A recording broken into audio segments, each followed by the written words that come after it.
नमो बुद्धाय, जय सम्राट, जय भीम, जय भारत। मैं हूं प्रदीप मौर्य, आप देख रहे हैं न्यूज 7 भारत। आज इस न्यूज रिपोर्ट के माध्यम से हम जानेंगे वेदों की रचना कब हुई, वेद कब लिखे गए।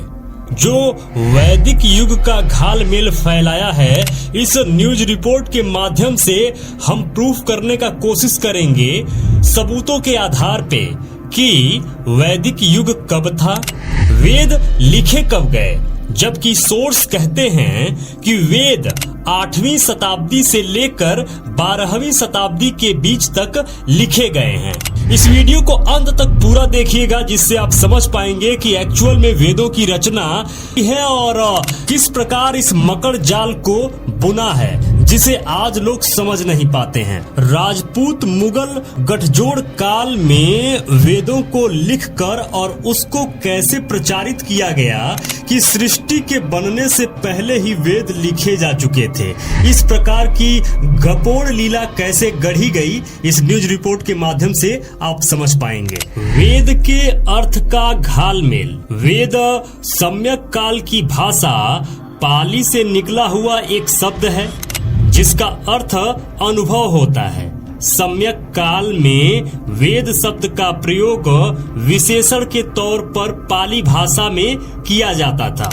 उस समय जब किसी को अपनी 5 इंद्रियों से इन इंद्रियों के विषय का स्पर्श होता था, तो उसके लिए पाली में वेदना उपयोग किया जाता था। जैसे आंख से रूप का स्पर्श होता है, कान से शब्द का स्पर्श होता है, नाक से गंध का स्पर्श होता है, जीभ का रस से स्पर्श और त्वचा का स्पष्टव्यों का स्पर्श को वेदना संवेदना कहते हैं। उसी वेदना से वेद शब्द को संस्कृत भाषा में संज्ञा के रूप में एक पुस्तक का नाम रखते हुए किया है। जबकि पाली कच्चान व्याकरण अनुसार वेद का निर्माण विद धातु से हुआ है। उसी विद धातु से विद्या, वेदना, वेदगु, वेदयन, वेदयामी, वेदमानो जैसे शब्दों का निर्माण हुआ है। उसी विद धातु से संस्कारित भाषा का विद्व और विद्वान बना है। पाली त्रिपिटक में विद धातु से बनने वाला शब्द वेद, वेदना, वेदगु, वेदयंत, वेदयामी, वेदमानो भरा पड़ा है।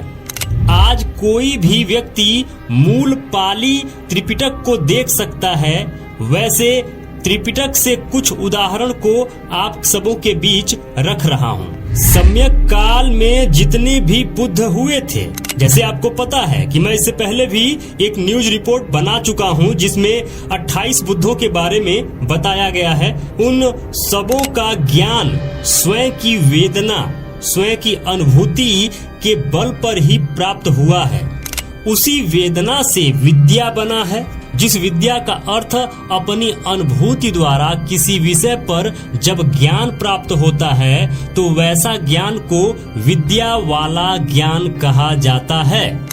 जैसे भगवान गौतम बुद्ध को बोधि वृक्ष के नीचे अपनी स्वयं की वेदना अनुभूति द्वारा दुखों से कैसे मुक्त होंगे, उसके बारे में उन्हें ज्ञान प्राप्त हुआ था।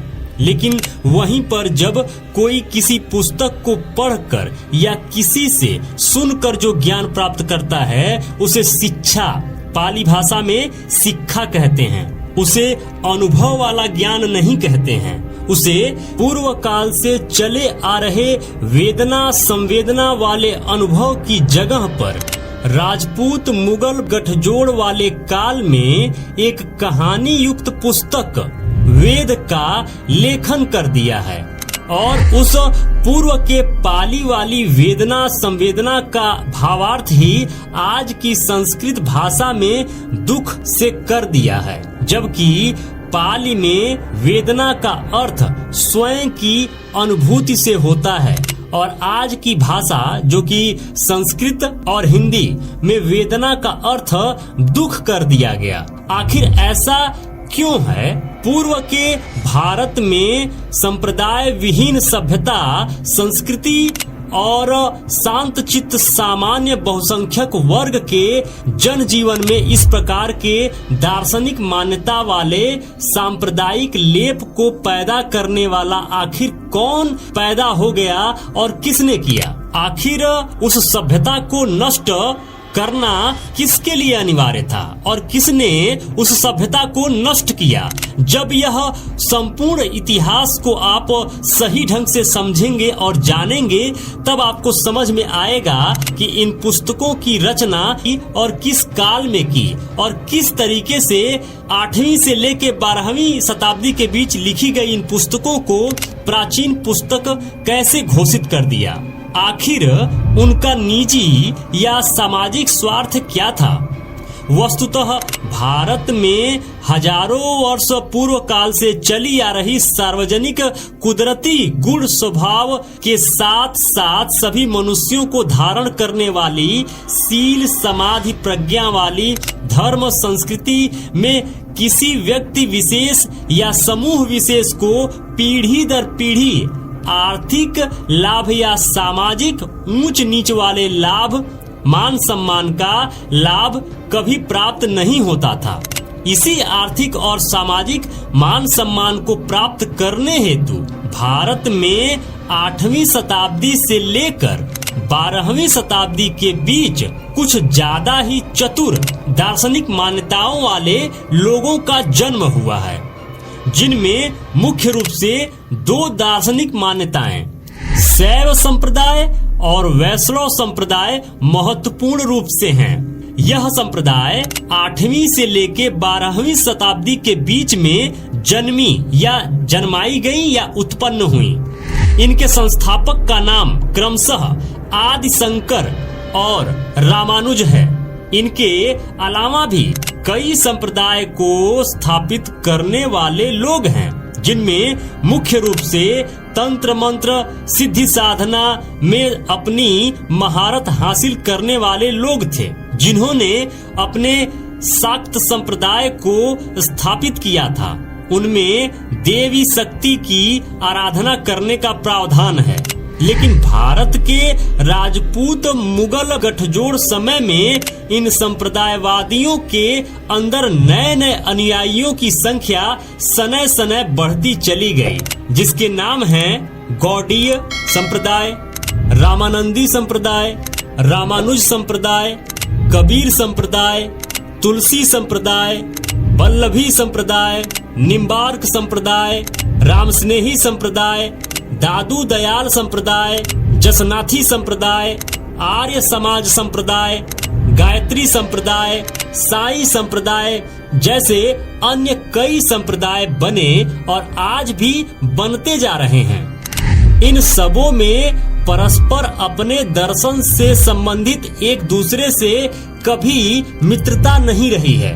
बस इतना यह जरूर याद रखिए कि किसी भी वेद पुराण उपनिषद या रामायण महाभारत यह जितनी भी किताबें हैं, इन सब का जन्म 8वीं शताब्दी से लेके 12वीं शताब्दी के बीच हुआ है, ऐसा लिखते हैं वैदिक युग का घालमेल। ये जो पुस्तक है इसमें लेखक राजीव पटेल जी को इस न्यूज रिपोर्ट में हमने कोट किया है। मेरे मित्रों, यदि आप चाहते हैं कि हम और हमारी टीम इसी तरीके से रिसर्च करते रहें, इसी तरीके से आपके लिए कंटेंट बनाते रहें, तो प्लीज निवेदन है डोनेशन जरूर करें। स्कैनर स्क्रीन पर लगा हुआ है, स्कैन करके डोनेशन जरूर करें। जो भी मित्र अभी तक इस चैनल को सब्सक्राइब नहीं किए हैं, प्लीज निवेदन है अभी के अभी चैनल को सब्सक्राइब कर लीजिए। लाइक करके हमारा उत्साह जरूर बढ़ाया करिए। कमेंट बॉक्स में जरूर लिखा करिए कि ये वीडियो आपको कैसा लगा। जो भी मित्र अभी तक इस चैनल पर बने हुए हैं, ये वीडियो देख रहे हैं, आप सबको बहुत बहुत मंगल कामनाएं। नमो बुद्धाय, जय भारत।